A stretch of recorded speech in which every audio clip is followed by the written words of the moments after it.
Tangu sasa hata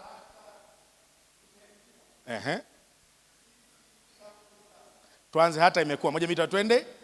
Hata imekuwa sisi tangu sasa hatumtambui ama hatumjui mtu awaye yoyote kwa jinsi ya mwili. Pause.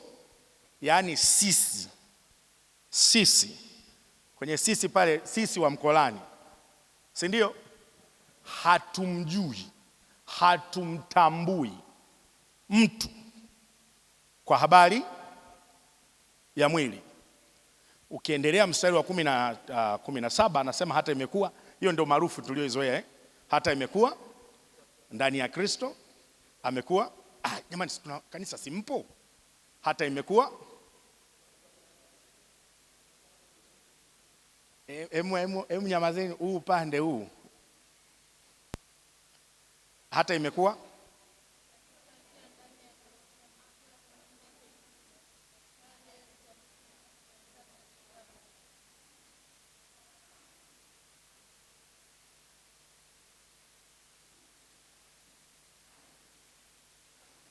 amen. Amen. Amen. Kesho hama upande, usikae hapa. Kwanza ningeweza huu upande mngehama mkajichanganya na wahuku, afu na wahuku wakahama, mjivuruge. Mnanielewa nachota ongea? Hamwezi mkakaa watu wote, hamwezi mkakoti waraka wa pili wa Yohana 5:17. Hata imekuwa mtu akiwa ndani ya Kristo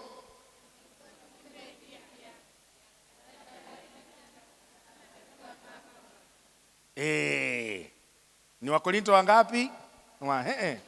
Mstari sura ya ngapi? Mstari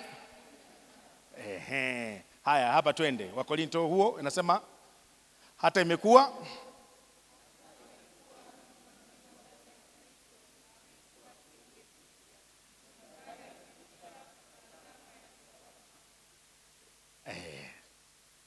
Bwana asifiwe.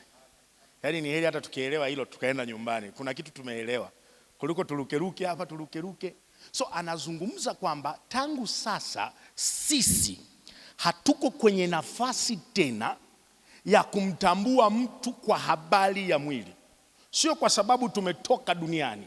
Kutoka duniani ni kutoka katika mwili, lakini tuko duniani namna tuonavyo vitu, namna tunavyotafasiri mambo, namna tunavyotembea.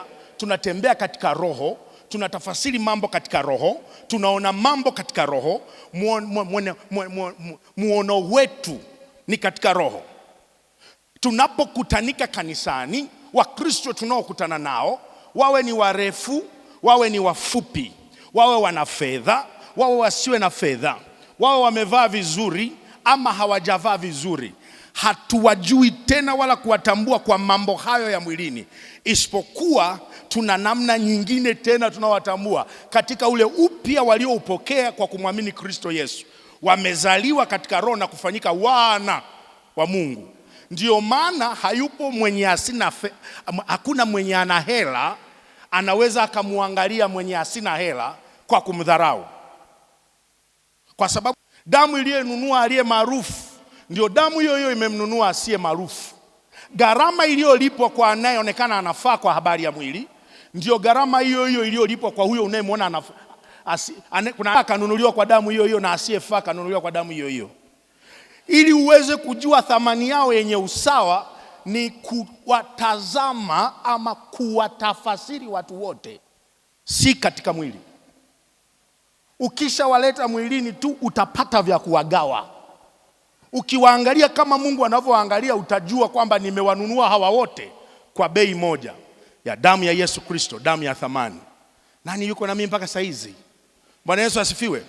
Siku tulipoacha kuwatazama watu katika roho, tukaanza kuwatazama watu katika mwili, tunatengeneza madaraja kanisani, madaraja wenye nayo. Hapa ndipo ambapo maskini hawezi akawa mzee wa kanisa, kwa sababu alitazamwa katika mwili.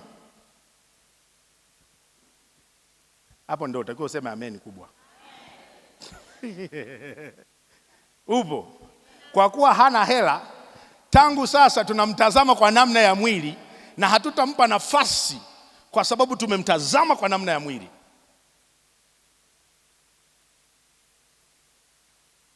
Ni rahisi sana ukimwangalia mtu katika mwili na kupata cha kudharau. Yani una safi, yani chap sana. Yani nikikuangalia hivi nikatafuta cha kudharau, yani nakudharau sasa hivi tu. Sasa hivi tu. Lakini tukifuta na tukagundua ya kwamba sisi katika Kristo Yesu tumezaliwa mara ya pili, tunapatikana katika roho na tunatambulika katika roho, ni watu wa rohoni. Nicodemus anasema itakuwaje jambo hili? Yani mimi niliye mzee niingie tumboni mwa mama nizaliwe? Yeye anawaambia kilichozaliwa kwa mwili na kilichozaliwa kwa roho. Sasa tunakitambua kile kilichozaliwa katika roho. Hakuna atakaye dharau, hakuna atakaye kuona duni, hakuna atakaye kuona mnyonge, hakuna atakaye kuona ufai. Hayupo anayetakiwa kukuona ufai nyumbani mwa Bwana, kwa sababu hata chombo kinachodharaulika kina umuhimu wake. Kile kinachoonekana natumia kudharaulika na maanisha hakina umuhimu sana ndani ya kabati, kinaweza kuwa kina umuhimu wake wakati wake wa kujiliwa. Katika mwili kuna kitu kinaitwa kucha, kina umuhimu wake wakati wa kujiliwa. Unajua leo nahitaji kucha ifanye kazi. Bwana Yesu asifiwe. So kwa namna zote zile ambazo tumegawa, tumekuwa divided,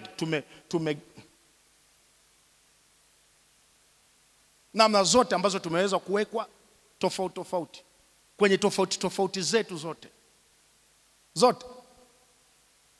namna zote za kiutofauti, sisi tunasimama kuangalia namna Mungu anavyowaangalia watu wote. Mkristo, nisikilize. Mkristo, Bwana Yesu asifiwe. Mkristo, ni rahisi sana kumdharau Mkristo mwenzako katika mwili, na ni vigumu sana kumdharau Mkristo mwenzako katika roho, kwa sababu haiwezekani.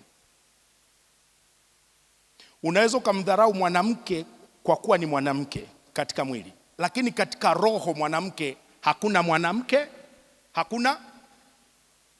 Naomba mwe mnajibu kwa sauti. Katika roho hakuna mwanaume. Maandiko yanasema tutakuwa kama malaika. Tukitaka kuwadharau kina mama tunaenda mwilini tu. Hawa nao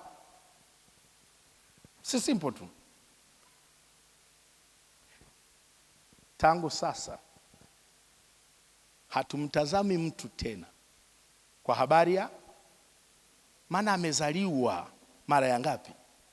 Mara ya pili.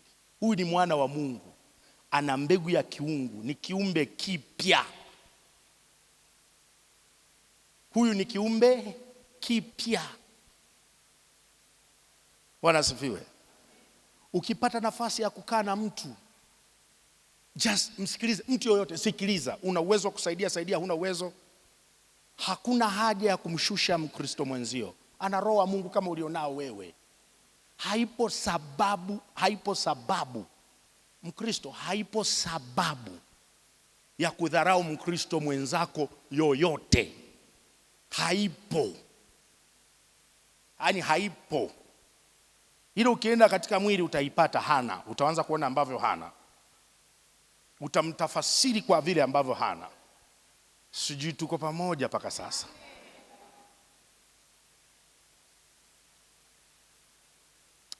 Niliwauliza swali. Ulishai kudharauliwa? Tulipata mikono mingi.